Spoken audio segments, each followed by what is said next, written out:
Hi Matt, it's Jeffrey Brown again, and I'm just posting my video blog for my police movie assignment. The movie I decided to watch is Thelma and Louise, which is a fictional movie that was shot in 1991, which the two main characters throughout the movie are Thelma, who's played by Gina Davis, and Louise, who's played by Susan Sarandon. And they're two housewives that decide to get away for the weekend to go out to a friend's cabin. And before they get there, they stop at a local bar, and a gentleman approaches Thelma and starts flirting with her, and she gets up and dances with him. And while Thelma's in the bathroom, after they get done dancing, the gentleman says that she needs to get some fresh air, so he takes her outside and starts to undress her, and she tells him to stop, and he keeps going at it and tries to forcibly rape her on the back of a car. And Louise comes out at that point and puts a gun to his head and tells him to back off, which he does, and tells Thelma to get in the car, which she does, or she starts going to the car, and so does Louise. And the gentleman says some derogatory comments toward him again, and Susan Sarandon, who's played by Louise, turns around and asks him what he said again, and he says some more derogatory comments, so she shoots and kills him. And once the police arrive, it's assigned to a lead Arkansas State Police investigator, who's played by Hal Slocum, whose real name is Harvey Kittel, and he starts the process of investigating the murder of the gentleman at the bar. And the movie progresses on from there. They get in contact with Louise's boyfriend, who she says to wire them some money, in Oklahoma City. And when she gets there, he's waiting for her, and then they talk, and then they meet along the way a hitchhiker whose name is JD in the movie, who's played by Brad Pitt, who they decide at the time not to pick him up, and then later down in the movie they see him, and Thelma convinces Louise to pick him up, so he picks him up, and then they check into a motel, and Thelma hears a knock at the door, and he's out in the pouring rain and asks if he can come in, and so he comes in, and they talk and have an intimate moment, and then Louise and her boyfriend are in the restaurant talking, and then his taxi pulls up to fly back, and Thelma comes in there, and Louise asks why, if she left him alone, and so he had ran out and took their money that they had. So Thelma later on in the movie goes into a convenience store and robs them at gunpoint and takes their money, and then the FBI, along with the detective who's played, or the detective Hal, who's investigating them, start monitoring them, and go to Thelma's house, and talks her husband into doing a wiretap on the phone so they can trace them to see where they're at. And then they finally, go on their, spree, and then they get pulled over by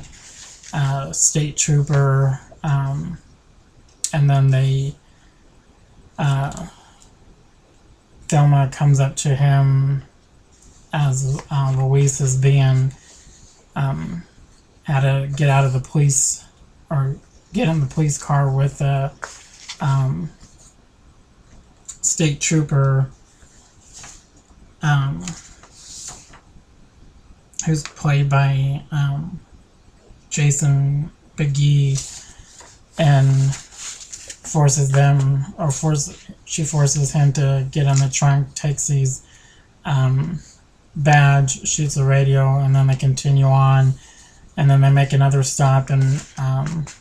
Louise makes a phone call and stays on the phone too long, and then the FBI has tracked them down to where they are, and then the movie ends, by them being surrounded in the Grand Canyon, and then they just floor it and fly out into the Grand Canyon, instead of surrendering. The two or the three points of examples that I'm going to talk about of the constitutional law in the movie, actually I'm going to talk about four of them that I found in the movie. The first one is when Hal, who's the Arkansas State police detective, goes, once he starts doing the investigation, goes to Louise's house and nobody's there, and he knocks on the door and nobody's there, so he lets himself in and picks up one of her pictures, which that is not considered constitutional. That would be an example of an unconstitutional law, as the detective is not following procedure, as he doesn't have a valid search warrant to enter the residence, and although he thinks he has probable cause that they might be, or she might be involved in the murder, it's just the start of the investigation, and he just lets himself in, which by law he cannot let himself in without a valid search warrant, or more probable cause that they were actually at the scene of the crime and committed the crime. So that is the first example of an unconstitutional law. He would be breaking the law there. The second point I'm going to talk about is also how the lead investigator or detective interrogating JD, who is played by Brad Pitt, who is a hitchhiker, that they bring in for questioning to find out where they are and what information he knows, and he asks the FBI agent to leave the room, and he, gets up in his face and says some things, and then takes off his cowboy hat, takes off the JD's cowboy hat and starts beating him with it, which that is also unconstitutional, as an investigator cannot forcibly assault somebody in that manner to get them to confess or talk about a crime or what they know. So that is another example of an unconstitutional law, which he would be breaking the law, as he's not allowed to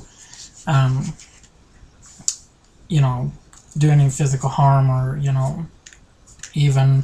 hitting him with a cowboy hat. That would be considered unconstitutional and physical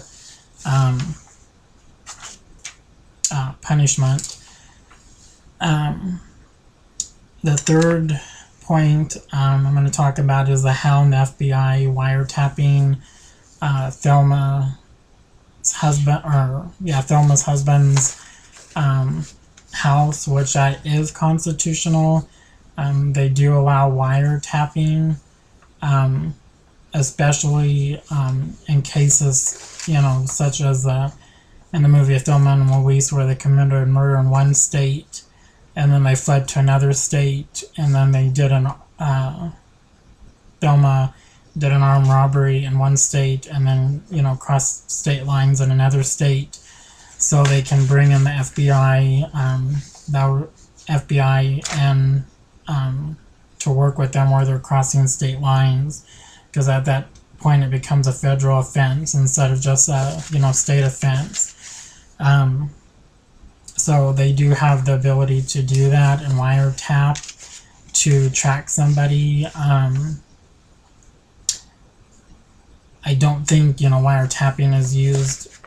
as regularly now as where they have GPS and other means of devices to track people by their cell phones and such, which in this movie they didn't,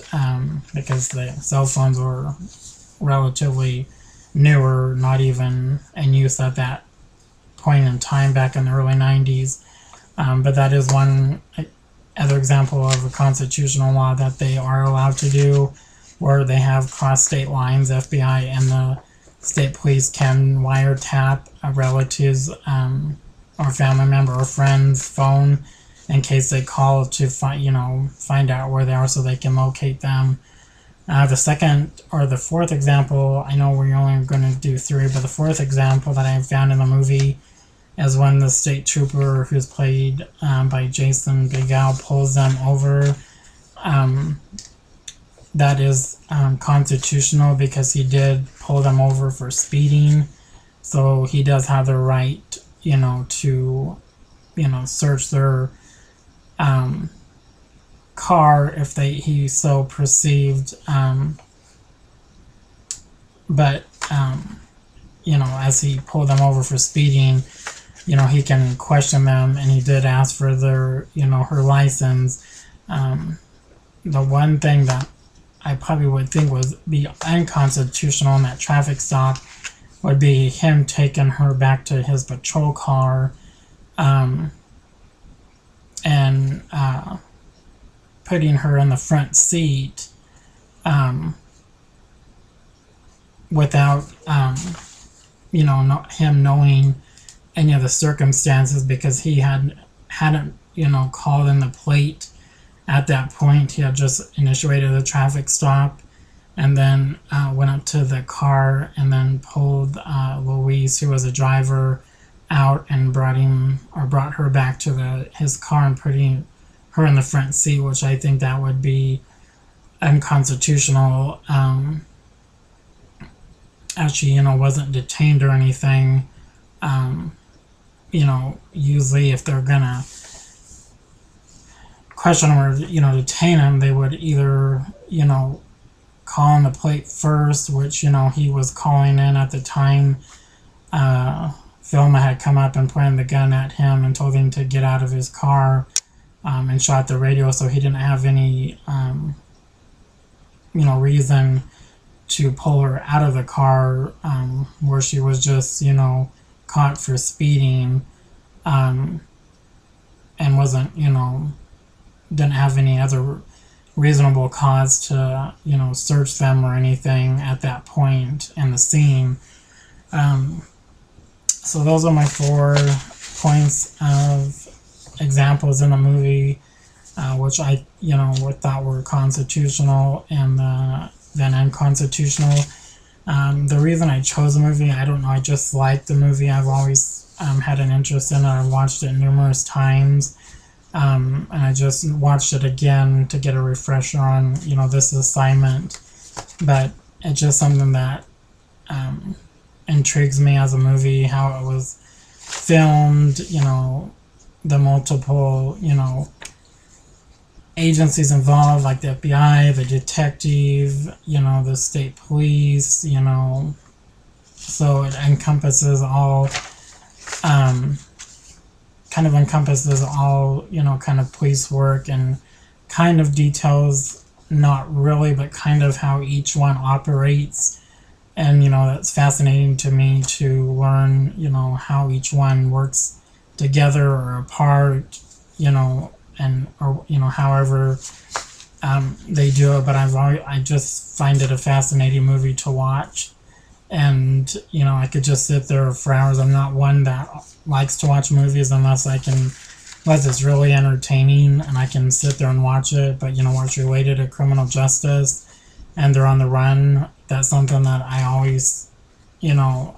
could sit through because I want to get in the criminal justice field. So that's why I chose to watch a movie again and do my video blog on that movie. So I think those are the points in the rubric that I had to cover. Again, I just want to let you know that I've had the pleasure of being in your class this summer. I know it was very fast-paced and condensed, and I would like to keep in touch with you and maybe get some pointers from you and ask you some questions, and then you know, keep in contact. So if I had any questions, or maybe, you know, you can point me in the right direction of some, you know, the right place to go if I had a question pop up. So I want to again thank you, Matt, for the great semester and the ability to learn a lot about the criminal justice system and you know, kind of policing as a whole. It gave me a better idea of what I'm headed into once I complete my degree at CWI.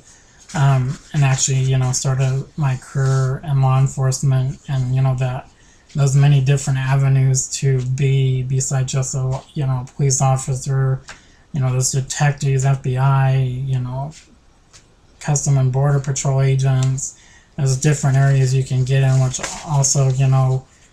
opens up a lot of opportunities for, you know, me that, you know, I could explore. So I want to thank you again and hope you have a good rest of the summer. And I enjoy being in your class this summer. And have a good night. Bye.